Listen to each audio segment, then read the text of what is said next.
अस्सलाम वालेकुम फ्रेंड्स, हज में बहुत बड़ी तब्दीलियां आ चुकी हैं। 2025 में जो लोग हज पर जाना चाहते हैं या जिनकी फैमिली हज पर जाना चाहती है, मेरी वीडियो उनको लाजमी दिखा दीजिएगा ताकि जो चेंजिंग 2025 में आने वाली हैं, बल्कि आ चुकी हैं, डिसीजन हो चुका है, आपको अभी बाद में पता चलेगा क्योंकि किसी ने इस पर वीडियो ही नहीं बता। इसकी बड़ी वजह भी आपको बता देता हूँ। इस साल डेफिनेटली हज पर काफ़ी ज़्यादा अमवात हुई है, तो पूरी जो दुनिया का मीडिया था उन्होंने आवाज़ उठाई थी, जिसकी वजह से तनकीद काफ़ी ज़्यादा सऊदीया पर हुई। इसके अलावा सोशल मीडिया पर ज़्यादातर जो तनकीद हुई थी वो हाजियों पर भी हुई थी कि आप बूढ़े माँ बाप को क्यों भेज देते हैं हज पर अकेले, साथ आप क्यों नहीं जाते, इनका आखिरकार सहारा क्यों नहीं होता। तो कुछ ये चीज़ें भी इफेक्ट हुई हैं। इन चीज़ों को मद्देनजर रखते हुए भी कुछ बदलाव किए गए हैं। सबसे पहले आप तैयारी कर लें, हज के लिए जो दरखास्तें हैं ये इंशाल्लाह अज़्ज़ा-वजल नवंबर 2024 में ही हासिल करना शुरू कर देंगे। डिफरेंट बैंक आपको हुकूमत पाकिस्तान और इंडिया की जानिब से अनाउंसमेंट बाकायदा तौर पर कर दी जाएगी। इसके अलावा जो पैकेज है कुर्बानी के साथ 12.5 लाख रुपए और विदाउट कुर्बानी 11,80,000 रुपए तक निकलेगा। इसके अलावा बड़ा बदलाव जो आया है वो 4 से 5 है, आप ध्यान से वीडियो देखिएगा। पहला बदलाव ये किया गया है कि जिसकी उम्र अब 65 साल से ज्यादा होगी, पहले 65 साल छोड़कर 80 साल भी किसी की उम्र थी वो अकेला जा सकता था।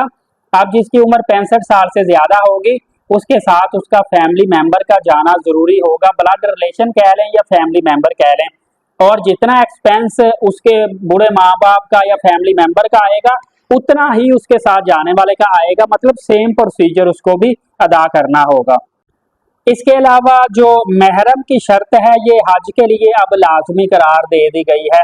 उम्रा के लिए आपको पता है महरम की शर्त खत्म कर दी गई है। अकेली औरत उम्रा पर जा सकती है लेकिन अकेली औरत हज पर नहीं जा सकती। हज के लिए महरम की शर्त लाजमी कर दी गई है।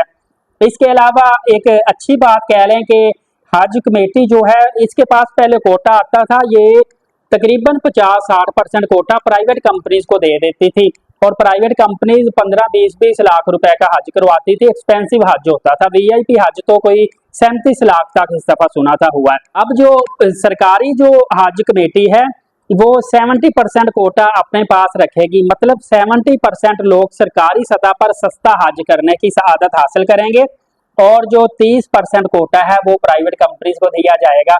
मैं इसलिए हंस रहा हूँ कि इस दफा आपने देखा होगा कि प्राइवेट कंपनीज जो थी इनका कोटा कंप्लीट नहीं हुआ था, बड़ी मुश्किल से खींचतान के इन्होंने जो थोड़ा थोड़ा इनको कोटा दिया गया था और इतनी ज्यादा कंपनीज थी, ऑलमोस्ट 46 कंपनीज थी, तो इनका कोटा ही कंप्लीट नहीं हुआ, जबकि सरकारी सतह पर जो कोटा था वो बहुत पहले कंप्लीट कर लिया गया था।